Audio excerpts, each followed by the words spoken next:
aí pessoal que curte o canal, tudo bem? Estamos aqui para hoje um vídeo diferente, um vídeo novo. Mas na verdade a ideia aqui é o que? A gente responder algumas questões, né, que a gente precisa responder de uma maneira um pouco mais detalhada e não dá para ficar escrevendo ali muita coisa, até mesmo por uma questão de tempo, né? Então a ideia do vídeo é para a gente conseguir aí ajudar um pouco mais o pessoal. Não, claro, não para todas as perguntas, mas uma pergunta ou outra que é um pouco mais trabalhosa para responder escrevendo, tá bom? Bom, deixa eu ver aqui, pessoal.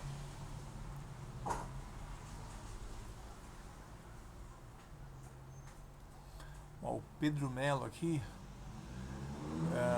ele está perguntando aqui, ó. Amigo Luciano, boa tarde. Estou com um notebook positivo Sim Plus 2540M. Ele está com esse mesmo defeito. Liga, depois de 5 segundos, em média desliga. O procedimento será o mesmo? É isso? Bom, ele está perguntando se vai ser o mesmo procedimento do 19, que é do S1991, S1990, tem alguma série também Ultra Team. Então, Pedro, é o seguinte, ó, pode ser que sim, porém a gente tem que verificar qual que é a sua placa. Eu vou colocar aqui no vídeo o modelo da placa-mãe, tá? Das placas-mães que geralmente acontece esse tipo de problema. Aí aconselho que você abra o notebook, dá uma olhada, e se realmente for esse modelo, ou um desses modelos, talvez seja o mesmo problema, tá? Aquele famoso U19 lá que esquenta e acaba desligando depois de alguns segundos. Bom, o Victor, ó, Victor Jogos, né? Ele diz assim, ó: oi cara, tudo bem? Preciso que você me ajude. Não sei mais o que fazer. Tenho um PC positivo, 2 GB, HD 500, Intel Atom com Windows 7 Starter. Tem como eu colocar uma placa de vídeo? Me ajuda aí. Então, Victor, é o seguinte. Bom, se você quer colocar uma placa de vídeo, provavelmente você quer jogar, né, alguns jogos. Só que você tem que ver quando você deve gastar dinheiro e quando você não deve gastar dinheiro. Você falou que está com. Em primeiro lugar, você está com o Windows 7 Starter. O Windows 7 Starter não é um sistema operacional para ficar jogando. Então, o 7 Starter é aquele Windows 7 bem enxuto que vem em algumas máquinas, né? Hoje em dia mais não. Hoje em dia não mais. Mas o que acontece aqui? O seu grande problema para jogar é que você tem um Atom. E Atom, infelizmente, ele é um processador com uma arquitetura de máquina de escritório. Então, se você quer jogar, esquece aí gastar dinheiro com esse Intel Atom, tá? Sinceramente, pega seu dinheiro, guarda, pega uma outra máquina, mas jamais um Intel Atom vai ser uma máquina boa para jogar, tá? Infelizmente, é uma questão de arquitetura de CPU, tá bom?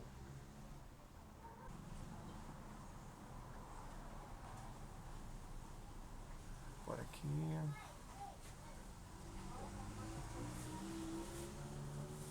Olha, pessoal, é de fundo aí o Adriano, trabalha com a gente. Vai trabalhar, Adriano? Adriano fica enrolando, mano. Ele fala que tá trabalhando, mas tá enrolando. Bom, vamos ver quem mais aqui colocou pergunta.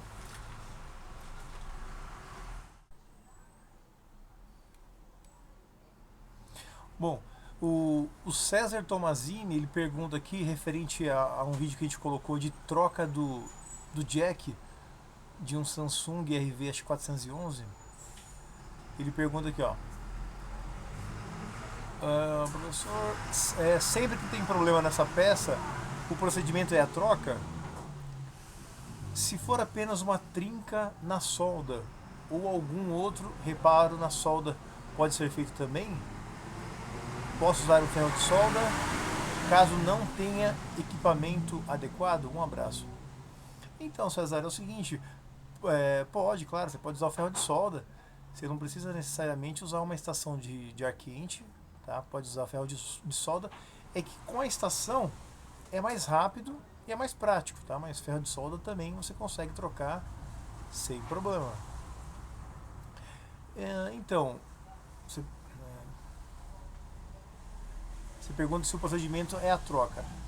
Se você constatar, né, pega o multímetro, põe na escala de continuidade, pega um lado, coloca ali no terminal positivo que fica atrás do jack, e a outra ponta você vem pela frente, onde encaixa o plug. Se ele mostrar que está conduzindo, né, que tem continuidade,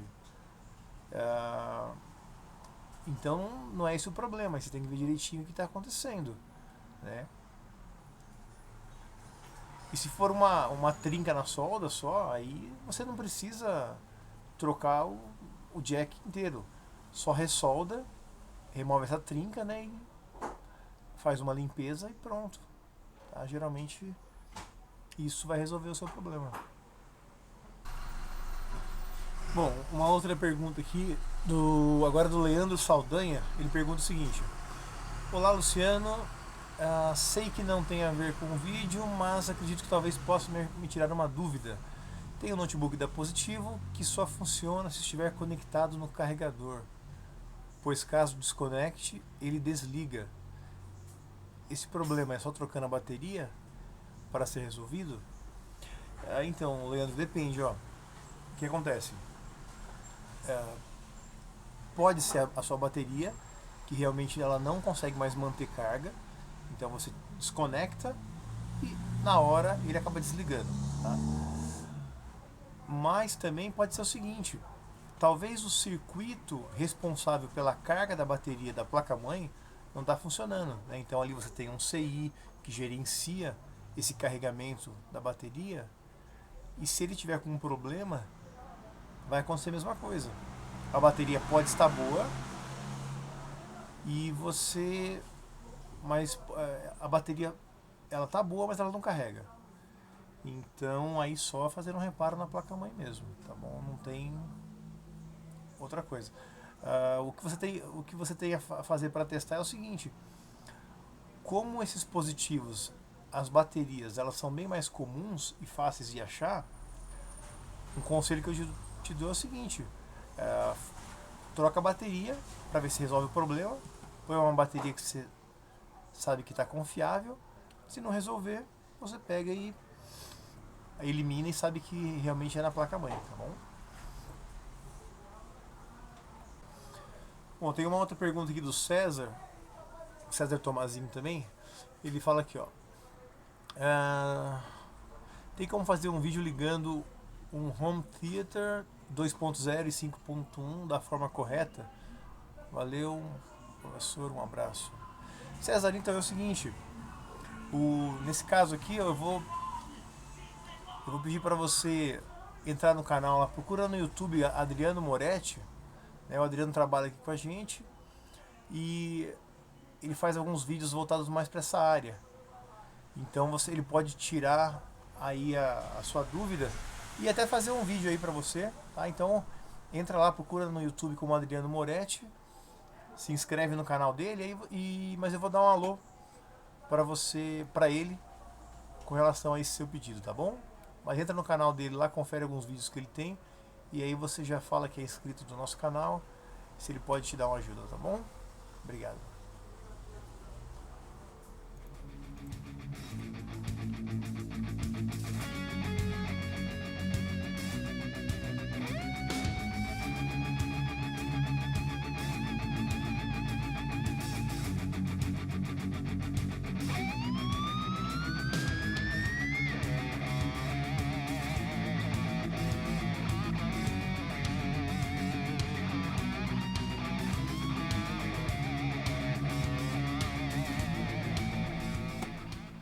Bom, vamos lá, vamos continuar.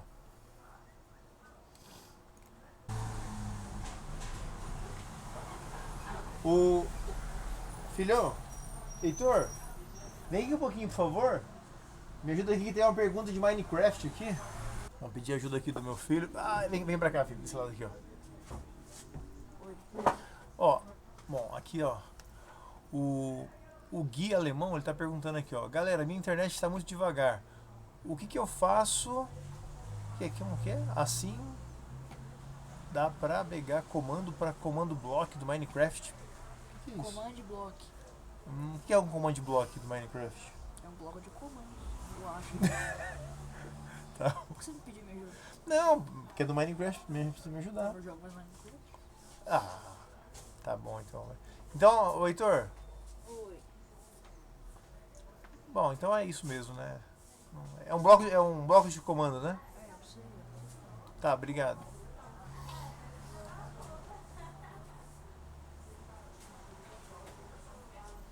O Gui, acho que o jeito é você pedir uma internet de fibra aí pra ficar mais rápido sua internet. Senão não tem muito o que fazer, viu? Tá bom, amigão? Boa sorte aí.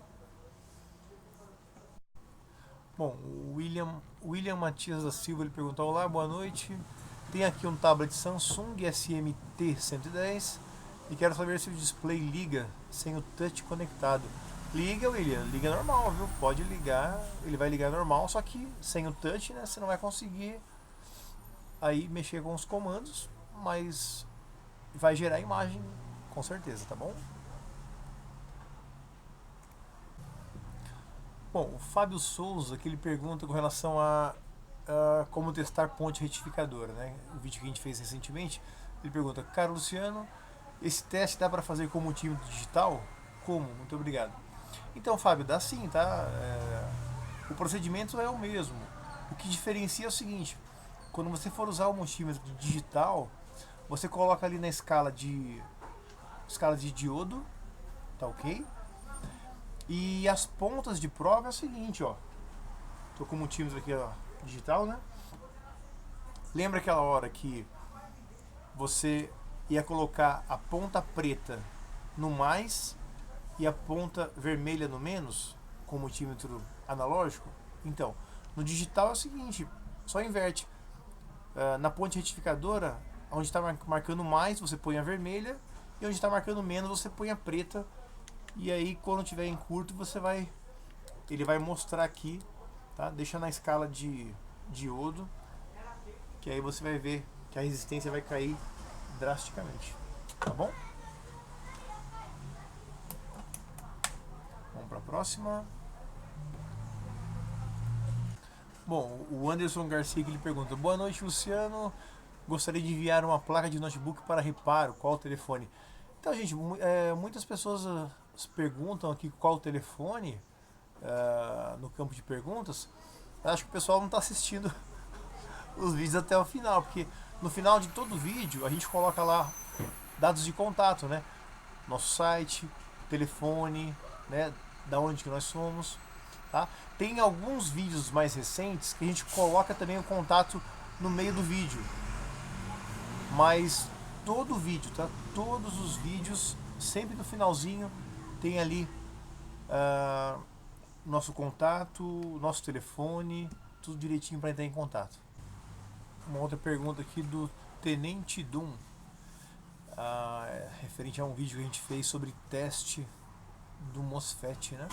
Bom, ele pergunta aqui, ó, legal, mas esse teste não funciona com MOSFET na placa?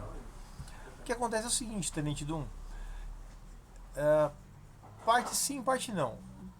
Quando o MOSFET está conectado, ele está soldado à placa-mãe, você tem ali outros componentes na periferia dele. Então, eles vão muitas vezes dar diferença nas medições ou até induzir induzir você a acreditar que existe um erro, né, ou uma falha de um componente que não tem falha.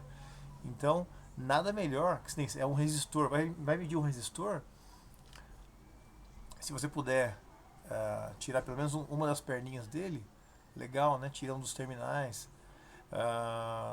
Dá para fazer as medições na placa sem problema. Só que esse vídeo que a gente fez em questão foi para mostrar para o pessoal realmente um teste confiável com ele fora da placa, tá? Na placa você tem que ter um pouquinho mais de macete, aí é coisas que com o tempo você vai pegando, tá bom? Mas dá para medir na placa sim. Uma outra pergunta aqui do César Tomazini, referente ao vídeo que a gente fez sobre Weak Power Supply. Ele pergunta aqui, Luciano, não, não consegui entender o nome do software que você usou para o diagnóstico. Então, ali foi o Hiring Boot, tá? Hiring Boot. Tem outros que você possa indicar. E aquelas placas de diagnóstico funcionam? Então não, tem outros. Você pode também usar aquele dedicado do HD Sentinel também. Tem vários programas similares ao Hiring, né? A gente usa mais o Hiring porque já está mais habituado e acha uma ferramenta bem completa. Mas tem vários que você pode usar sim. Com relação às placas de diagnóstico, se elas funcionam, elas funcionam. Só que é o seguinte, tem muita gente que compra uma placa de diagnóstico achando que ela vai fazer milagre para você. Não, e ela não faz milagre.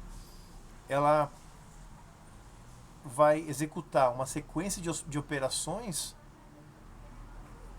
desde o momento que você aperta o power button, né? Desde que você aperta o botão power, ela vai executar umas sequências e vai te mostrar ali em código hexadecimal para te orientar mais ou menos qual que foi a última, né, o último comando que ela parou. Então ele é para te ajudar, tá? Ele vai uma placa de diagnóstico, uma debug card, ela vai te auxiliar, tá? Ela não é um técnico, ela é uma auxiliadora no conserto e diagnóstico de reparo de placas-mães, tá bom? Porque às vezes confunde, né? Você vê que se você pegar o manual, tem códigos diferentes para diferentes BIOS, então você tem que se familiarizar e estudar. Então ela vai ser um complemento, né, para te direcionar para um problema, mas não que ela vai resolver mesmo. É isso, é aquilo, tá? É mais para te direcionar na solução aí do problema.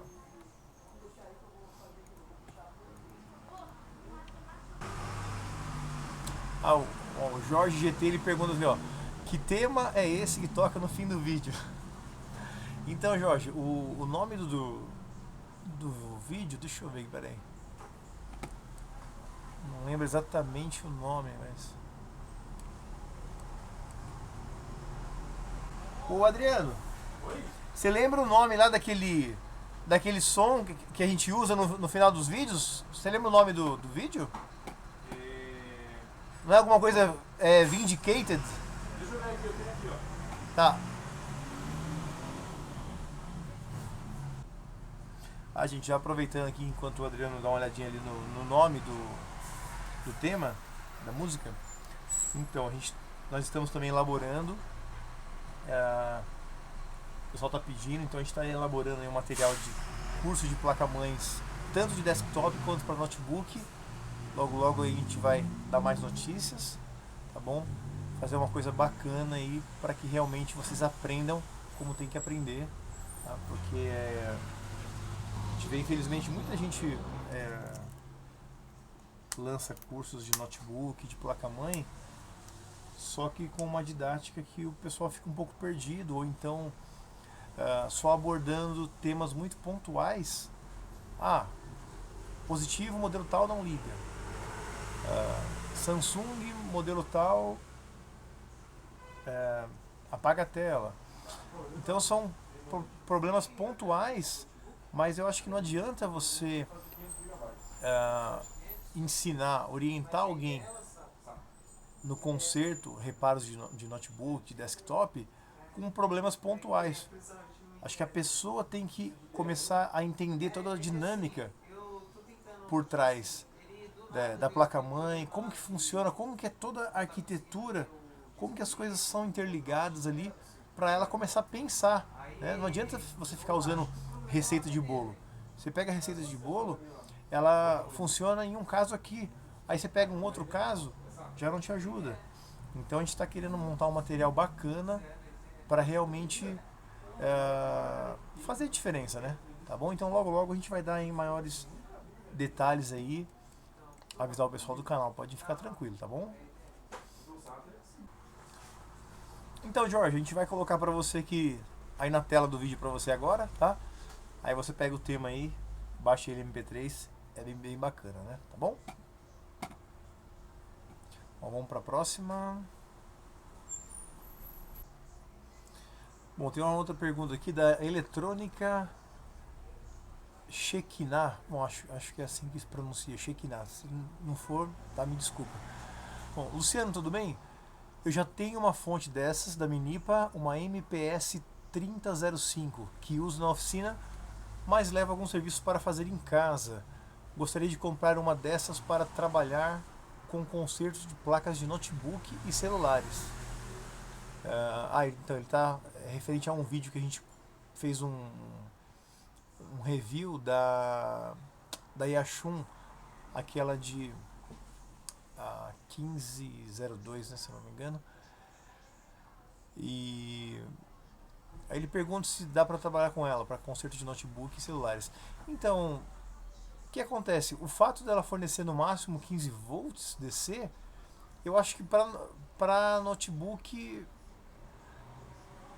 para busca de curto, tudo bem, né? Agora tem momentos que você precisa alimentar com 19, né? Então eu acho que fica um pouco ruim. Acho melhor você usar uma de 30 também. Mas se for só para procurar curto mesmo, dá para usar de 15 também, sem nenhum problema, né? Tá, mas como hora ou outra você acaba precisando, você precisa injetar um 19 ali, eu acho mais interessante você já comprar de 30, tá bom? Um abraço aí.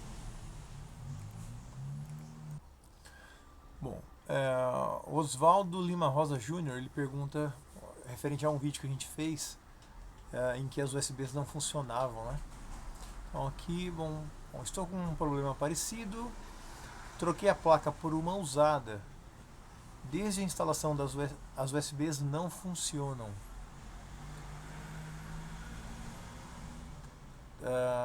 Então somente as PS2, nas quais estão o teclado e mouse. Já fiz de tudo, testando porta por porta, drivers, chipset pelo fabricante.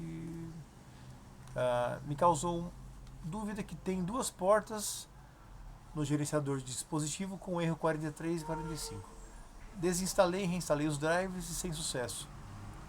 Despluguei todos os dispositivos, pendrive, mouse e continuo os avisos na tela. O Windows não consegue reconhecer o dispositivo. Só não formatei a máquina.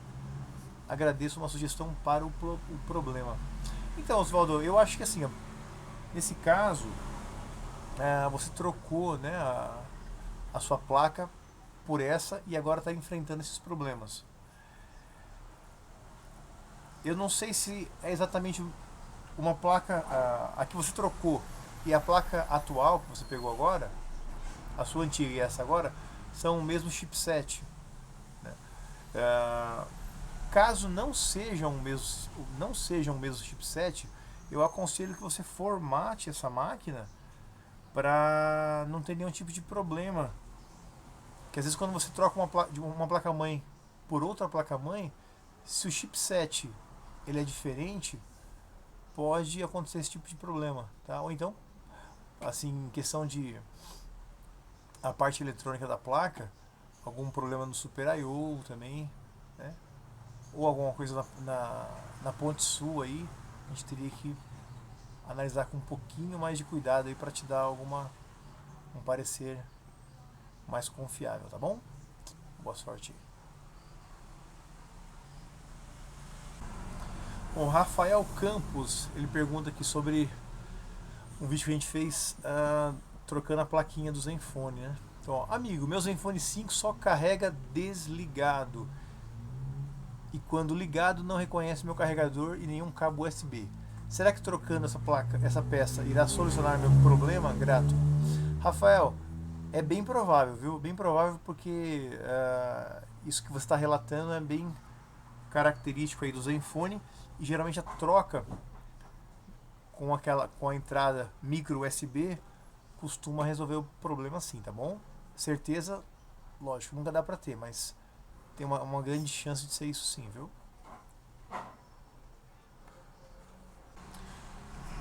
Bom, uma outra pergunta aqui do YouTube.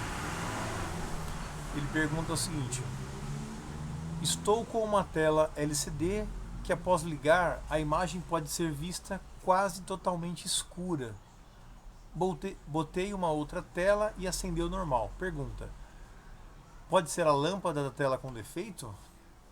É uma tela de 15.6 LCD, pois tem uma outra tela igual trincada. Será que se trocar a lâmpada resolve?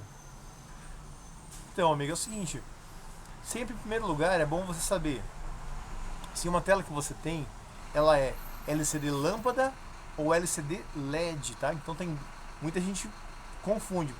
Vamos falar, a minha tela é LCD, a minha é de LED. A tela de LED também é LCD, tá? Então a gente tem LCD lâmpada e você tem LCD LED. Ambas são LCD, porém uma é iluminada com lâmpadas, que são aquelas lâmpadas CCFL, que são aquelas lâmpadas compridinhas, e uma tela de, muita gente fala só tela LED, mas é uma LCD que é iluminada por LED, tá? Então assim, pelo que você relatou aqui, tá, dá tudo a entender que realmente a tela é danificada mesmo, tá? É bem provável a tela, viu? Só trocar a tela e seu problema está resolvido, tá bom? Bom, o Alfredo Júnior, bom, ele foi sobre um nosso vídeo de teste de MOSFET, mas ele pergunta aqui, ó: como se faz interpretação da trilha de placas eletrônicas para descobrir defeitos? Bom, Alfredo, aí é o seguinte, isso daí é uma pergunta, isso é um grande caminho aí para que você tem que trilhar ainda, né? O que acontece? Você tem que se habituar a primeiro de tudo, é claro, conhecer o básico de eletrônica, né? Conhecer o que é um resistor, qual que é a função dele, o que é um capacitor, o que é um diodo, o que é um diodo Zener, o que é um transistor TBJ, o que é um MOSFET, né? Um transistor MOSFET. Em primeiro lugar, conhecer os componentes.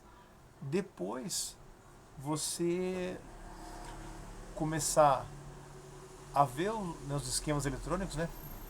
Procura no Google como schematics, né? Schematics, né? Então, ou esquemas mesmo eletrônicos, e partindo do princípio que você já sabe o funcionamento individual de cada componente, aí você vai começar a entender a dinâmica de um CI ali, tendo um input, né? Aí sair numa tensão tal, como que funciona você tem que conhecer certas coisas, como que funciona um book converter, né? O que é um book converter? Book converter é igual o PWM para alimentação do processador. Você diminui a tensão aumentando bem a corrente, né? Não entra 12 volts e depois sai 1 ponto alguma coisa, então cai bastante a tensão, porém a corrente fica mais alta, né? Então isso é um buck converter. Tem um boost converter, tem vários tipos, combinações de circuitos, teoria de circuitos que é bom você aprender primeiro, aí depois isso, junto com uma série de outras informações de componentes, você começar a ver os esquemas eletrônicos, né? Porque aí você vê nos esquemas, você vai depois, né, respondendo realmente a sua pergunta, você vai chegar ali a entender as trilhas na placa eletrônica, né? E, consequentemente, diagnosticar algum defeito, tá bom? Bom, uma pergunta aqui agora do Mikael Lins, sobre um vídeo que a gente fez das baterias de notebook positivo, né? Então, parabéns pelo vídeo, obrigado. A questão do espaço dentro do Note, que a bateria de 3 células ocupa é o mesmo que a de 6? Grato. E aí, na sequência, uma outra pergunta, qual a melhor bateria para esse modelo? Então, Mikael, sim, o espaço é o mesmo, tá? Tanto uma de 3 células, de 4 células, de 6 células, elas ocupam o mesmo espaço. A diferença de uma 3 células para uma de 6 células é que aonde a de 6 células realmente tem a célula em si, a de 3 células, naquele local eles colocam um caninho oco só para preencher o espaço, tá bom? O melhor mesmo é pegar uma de 6 células, né, para você ter uma autonomia bem maior para uso do notebook, tá bom? Uma outra pergunta aqui do Jairo Santos, ele pergunta aqui, ó, bom dia, se o cristal de 14.3 MHz estiver com problemas, a placa liga? Obrigado. Então, Jairo, o que acontece? O cristal de 14.3 MHz, ele que vai excitar o gerador de frequência. Então ele vai pegar a base de 14.3 MHz para gerar uma série de outras frequências, né, para disparar para vários pontos da placa. Né, por isso que ele tem o nome de gerador de frequência. Então, se tiver danificado o cristal, se não tiver mandando a correta base de tempo, com certeza a placa-mãe ela vai ter problemas aí. Ela, né, às vezes ela pode ligar, mas não vai gerar vídeo, mas correto funcionamento não vai ter realmente, né? Tá bom? Bom, uma outra pergunta aqui do Marcos Orlando. Ele diz o seguinte: Luciano, estou com uma placa-mãe é um positivo dual core e ele está com 3 capacitores estufados, 6.3 volts, 1800 microfarad e um CI de 8 terminais com 2 marcas de queimado. Esse é bravo para trocar, mas sou só curioso. Será que foi porque assisti muita TV no PC? Não aguentou? Se puder ajudar com uma dica de como troca o CI, agradeço. Será que terei que mudar a capacidade desses componentes? Talvez se repita? Então, Marcos, é o seguinte. Não, o fato de você assistir TV do seu computador, não, acredito que não é esse o problema não, viu? Então, se você está com 3 capacitores estufados, eles são de 6.3 volts, 1800 microfarad, tem que ver direitinho o local que eles estão ali, né? Porque dependendo da placa, essa medida de capacitor, né, com essa capacitância e com essa tensão de trabalho, pode estar em vários locais.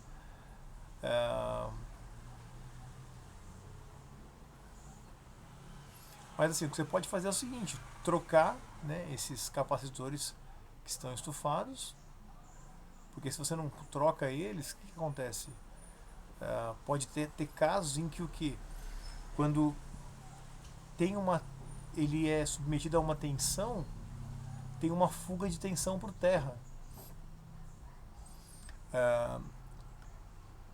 E se essa fuga de tensão por terra começa a piorar, ele vai tender a um curto, né? Então vai dar problema.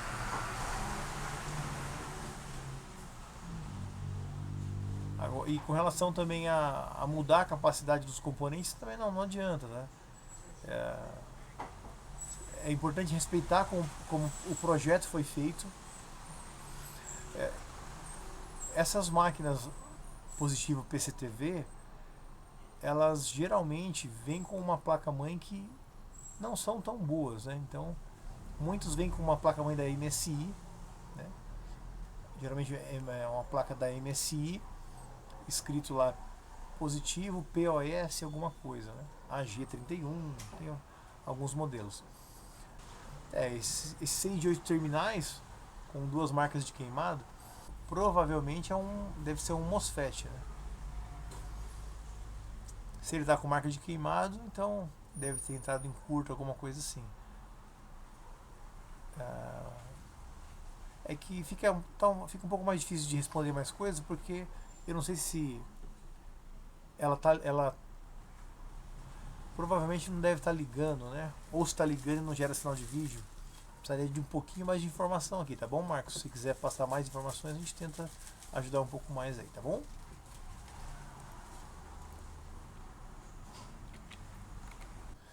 Bom, uma outra pergunta aqui do Marciano Schmidt, referente a conserto de monitor. Ele pergunta aqui, ó: amigo, pode me ajudar? Tenho um monitor AOC 712SA, mas não dá sinal de vídeo. Como posso saber se é a fonte ou é a placa de sinal? Então, Marciano, bom, geralmente o ideal sempre é quando você abre o monitor, você vai pegar a placa da fonte e vai já fazer um teste se tem as tensões de saída. Por exemplo, se tiver indo 5 volts para a placa de sinal, isso já é um bom sinal, né?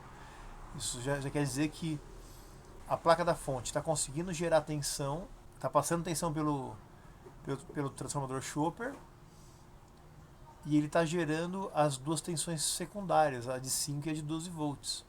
12, 13, 14, 15 volts, né? Que vai alimentar o inverter. Mas então, assim,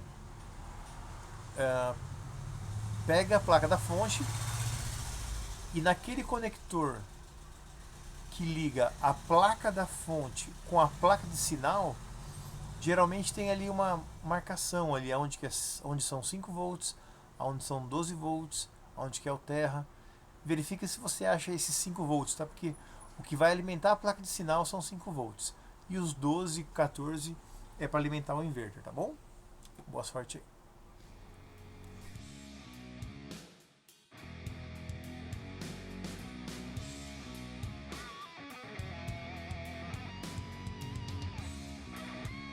E voltando em relação aos cursos, a gente está trabalhando para fazer uma coisa bacana, e assim que tiver mais notícias vocês vão saber, tá bom?